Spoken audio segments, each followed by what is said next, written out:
வணக்கம் நண்பர்களே.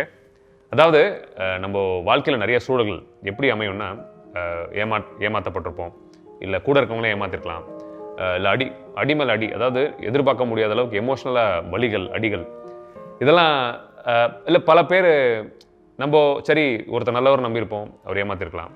சகஜமாக நடக்கக்கூடிய நாளுக்கு நாள் போராட்டங்கள். இது வந்து மக்கள், அதாவது ஒரு 10ல் ஒரு 7-8 மக்கள் இந்த ஒரு வட்டத்துக்குள்ளேயே மாட்டி வாழ்க்கையை வாழ்றது எப்படின்னு தெரியாமல் போயிடுறாங்க நண்பர்களே. கண்டிப்பாக உங்களுக்காக தான் இந்த பதிவு. இது நான் ஏன் சொல்லணும்னு நினச்சேன்னா, என் வாழ்க்கையில் பல விஷயங்கள். ஸோ நான் பேசுகிறது எல்லாமே லைஃப் எக்ஸ்பீரியன்ஸஸ் தாங்க. புக்கெல்லாம் பெருசாக படித்து அப்படிலாம் கிடையாது. ஸ்ட்ரைட்டாக ஹார்ட்டில் என்ன இருக்கும் நான் சொல்லிட்டு போயிட்டே இருப்பேன். ஸோ நான் சொல்லணும்னு தோணுச்சு. ஏன்னா இதை பற்றி நிறைய கேள்விகள் எனக்கு இன்பாக்ஸில் வந்துட்டே இருந்துச்சு.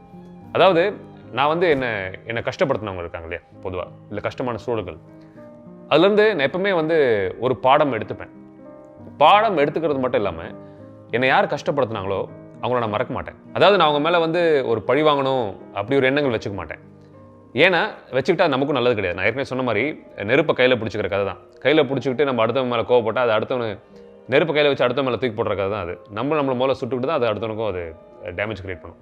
ஸோ ஃபர்ஸ்ட்டு ஒரு அடி வாங்குறீங்க, ஒரு இக்கட்டான சூழல் வாழ்க்கையில் உங்களுக்கு நடக்குதுன்னா சூழலை மறக்காதீங்க, அந்த மனுஷனை மன்னிச்சு விட்ருங்க. பட் ஆனால் ஏன் நான் சொல்கிறேன்னா, ஒரு பாடம் கண்டிப்பாக அதில் ஒன்று இருக்கும், மறக்கக்கூடாது. சத்தியமாக நம்ம வலியும் வேதனைகளும் மறக்கக்கூடாது.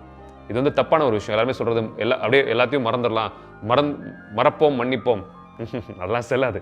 அதெல்லாம் சாமியார் ஆனதுக்கப்புறம் பார்த்துக்கலாம். அப்படி நீங்கள் ஒரு மனிதராக இருந்தீங்கன்னா மறப்போம் மன்னிப்போமா கிடையாது.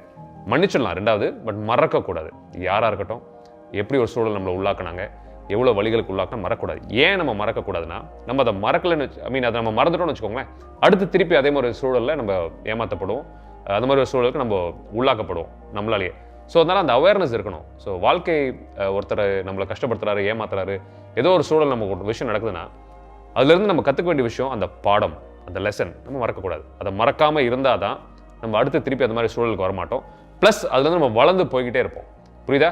ஸோ அதனால் தயவுசெய்து அந்த மனுஷன் மேலேயோ இல்லை அந்த சூழல் மாதிரியோ கோவம்லாம் வேண்டாம், தூக்கி போடுங்க. தூக்கி போட்டு என்ன பாடம் அதில் நம்ம கற்றுக்கிட்டோம்னு எடுத்துக்கிட்டு நீங்கள் பார்க்க ஆரம்பிச்சிங்கன்னா சத்தியமாக ஒரு புதுசான ஒரு மனுஷனை நீங்கள் பிறப்பீங்க. புதுசான சிந்தனைகள் பிறக்கும் உங்களுக்குள்ளே. ப்ளஸ் நீங்கள் அடுத்த நாள் இல்லை அடுத்த மாதிரி இந்த மாதிரி சூழல்கள் உங்களுக்குள்ளே எதிர்க்க வருதுன்னு வச்சுக்கோங்களேன், அசால்ட்டாக கேஷுவலாக நீங்கள் அதை ஹேண்டில் பண்ணிட்டு போயிட்டே இருக்க முடியும். ஸோ வாழ்க்கையில் நம்ம படுற வலிகள், வேதனைகள் நம்ம மறக்கக்கூடாது. அப்போ தான் திருப்பி வந்து நம்ம அதை பண்ண மாட்டோம், திருப்பி அந்த மாதிரி சூழலுக்குள்ளே நம்ம உள்ளாக மாட்டோம். ஓகே ரைட் கைஸ், என் லைஃப் எக்ஸ்பீரியன்ஸ் புரிஞ்சிருக்கும் நம்புகிறேன், உபயோகமாக இருக்கும் நம்புகிறேன். நன்றி.